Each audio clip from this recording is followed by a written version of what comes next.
Hey guys, so today I'm going to make a video about how to organize your wardrobe and maximize it. And while I understand this topic sounds kind of boring and really basic, since I I got a certificate from this Fashion Stylist program I took, I thought I would give a couple of things that I learned from that course. I made some notes. An essential thing to understand about wardrobe cleanup and creating a wardrobe, because I'm also talking about which pieces to choose and all that, is that it's actually a lot more complicated than you'd think, and there are a lot more steps, but I'm just going to give you a simplified version that's more doable and that you don't really have to kill yourself over. So one of the first things is really obvious, and I think this is important, especially in the summertime, because most people have more time, or you can take a vacation, whatever, is to eliminate. So elimination is probably the most essential thing to do in all of this wardrobe cleanup thing. Obviously, because there inevitably will be clothing that you don't really wear, and it's important to kind of have the space so you can get clothing that you will wear. So when you eliminate, you have to obviously evaluate what you wear, and in terms of that, you have to specifically evaluate how often you wear thing X compared to thing Y. And when you eliminate, you also have to decide what kind of aesthetic you want to portray and what kind of style you want to embody, because in your closet, even if you have a style, unless it's completely perfected, you're probably going to have things from a lot of different styles. And if you want to go for that, that's fine. But if you do want to have one specific aesthetic, it's important to keep the things that fit that and to get rid of the things that don't fit that, just so you can, be more consistent. And it's also important to consider what you think flatters you the most and what you feel most comfortable in, because then it's so much easier to eliminate things. In terms of, there are some pieces that you keep because they're special, even if you don't wear them that often. Well, that's a complicated thing to choose, just because, it's really hard to give away anything at all. And my advice is that unless it's a really important standalone piece to you, like, for example, a fake fur jacket that's blue, I have that. Even if I'm in California and it's summer right now and I can't wear it all the time, that's a standalone piece that I'm going to keep because it's really special and it can make an outfit and it's special to me, whatever. But you can't do that with every piece. There are a bunch of things that I don't wear that aren't as special as that is to me, and you have to get rid of that stuff, okay? Because otherwise you're just going to keep everything.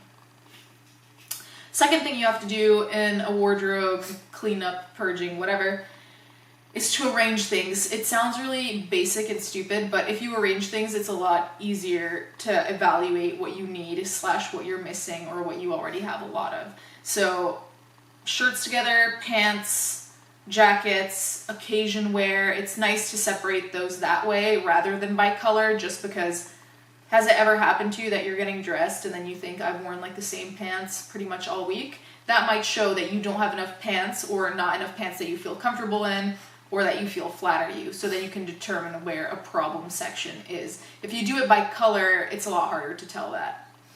Once you have a completed wardrobe, you can do it by color though. Thirdly, once you've eliminated and arranged, a lot of the time you're going to have stuff missing, whether it's, like I said, a problem of not having enough tops or bottoms or things that you're actually going to wear. So you need to buy stuff, essentially. And when you buy stuff, there's this thing that I learned that's pretty much called maximizing. And the idea here is that you set yourself a budget, and once you have this budget, you decide how much you want to allot per piece. So per t-shirt, per pants, per whatever it is that you're missing. The idea here, though, is to buy pieces that are very versatile, because the thing is this: if you buy 5 versatile shirts and then 5 versatile pants or 5 versatile bottoms, let's say, you can use shirt 1 with all 5 of the bottoms. You can use shirt 2 with all 5 of the bottoms. And that's a big deal because that makes your wardrobe entirely usable, and you can make like a month's worth of outfits like that. And that in itself is using your wardrobe and maximizing everything you have. And it's a similar thing with the shoes. Getting versatile shoes means that you can wear a lot of your shoes with a lot of what you have, so it's not like you're buying that one pair of shoes that only goes with that one skirt, etc., etc. So that's also a really important thing, because mixing and matching is what's going to save you a lot of money, especially because these versatile items are really the items you want to end up spending money on, because first of all, you're going to wear them a lot because you're going to be like mixing and matching. And second of all, the point of having versatile items is so you can spend an X. Like my course I think said to spend like 70 to 100 on each piece, which sounds like a lot, but if you count that those 5 tops and those 5 bottoms, like let's say it's going to add up to 1,000, but they will make enough outfits for a month, and they're good quality to last you a long time, so it could make plenty of outfits for a long period of time. Another thing related to this that they also talked about in my course, which is very relevant in terms of wardrobe choices, is that a lot of people like to stay on trend, obviously. And the problem with this is that people go to Forever 21, Zara, H&M, whatever, and buy things that are cheap and maybe not great quality, and will wear them a couple times and then throw it away. And there's nothing really wrong with this, but the thing is, let's say you go to Forever 21 and you buy a shirt that's you buy a shirt that's, let's say, $20, okay?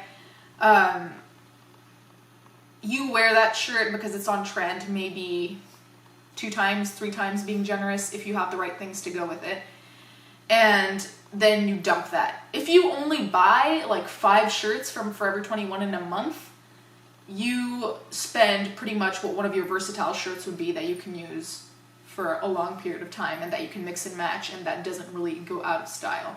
So the important thing when buying things that are on trend is to realize that when you buy your staple pieces, like those 5 tops and those 5 pants, you're making an investment because they're versatile and they're kind of like basics, staples, whatever you want to call them. Whereas when you buy something that you view as cheap in the moment, it's not really going to end up being cheap because you're going to buy a lot of them and then dump them. So you don't really get your money's worth out of it either, because you wear it once or twice or whatever it is and then you're done. So that's also a really important thing.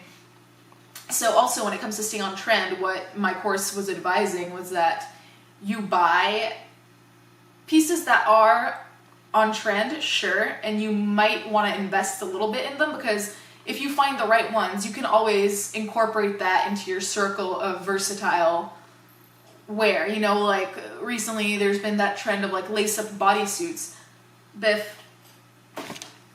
There's been that trend of lace-up bodysuits, and I wear bodysuits all the time and I love lace-up, so I could really easily incorporate that into my versatile things, you know, that I switch up with a bunch of different outfits. However, if I followed another trend of getting, for example, I don't know, there's been a lot of nudes lately, like nude or camel colored dresses or whatever. If I buy that, I'm probably only going to wear that once and then I'm done with it, and I was on trend for that moment, and, you know, no matter what I spent on it, it doesn't matter because it's going to be dumped, because it's not really my style for an everyday basis or an often enough basis. So like I said, there's nothing wrong with buying on trend, but these are the things that severely affect what your wardrobe is made up of, how it works together as a collective unit in terms of making outfits that work, and having pieces that work together. And of course, it has an effect on your bank account inevitably. So these were just some tips that I learned in my class. I hope that they were helpful. And yeah, subscribe if you want to see more fashion related stuff. And I'd appreciate any comments if you guys have questions or other tips to add on. Thanks for watching.